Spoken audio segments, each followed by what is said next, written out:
The Torah often is known for its brevity, where it describes certain episodes and stories. It leaves out many key details. For example, when you come to the story of Yosef, the Torah leaves it very vague and unclear who exactly sold Yosef. Or when it comes to last week's parsha as well, the story of Akedat Yitzchak, also unclear some of the important details, any discussions that might have gone on between Abraham and Yitzchak, etc.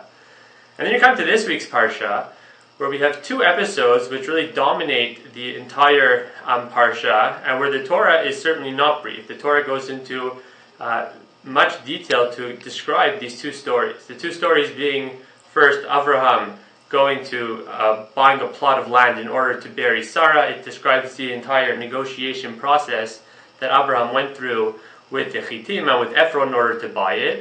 And then the episode following as well, with Abraham sending off his messenger in order to find Yitzchak a wife. There too, the Torah describes in great detail the entire episode, and not only does it describe it once, but then it recaps it when Abraham's servant tells it again to Lavan a second time. And the question really is, why is it for these two episodes in the parsha does the Torah have to go into detail, great detail, in order to get the point across?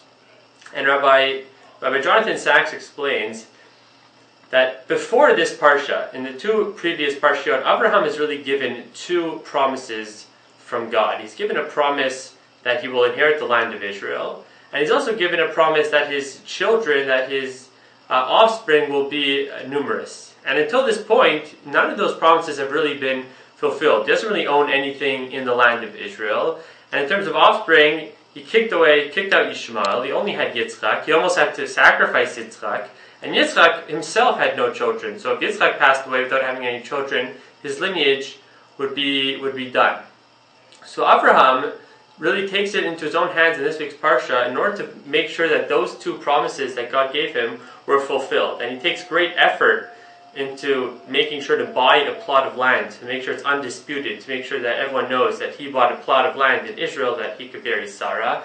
And for Yitzchak as well, he wanted to make sure, even though he himself didn't go, to send his servant at least to make sure to take the effort to make sure to find a suitable wife for Yitzchak in order that he too could have children and the generations could continue. And therefore the Torah wants to go into great detail in describing these two episodes, really in order to show Abraham's care for the matter and to show that even though he received these promises, it didn't mean that Abraham could just sit back waiting for God in order to give it to him, but he himself had to take the effort and expend the energy in order to make sure that both of those promises were fulfilled. And obviously the message for us, where we don't even necessarily have these promises from God, is to also, when we want something to be done and make sure it's finished, we have to make sure, in order to put in that same effort and energy in order to make sure the task is completed.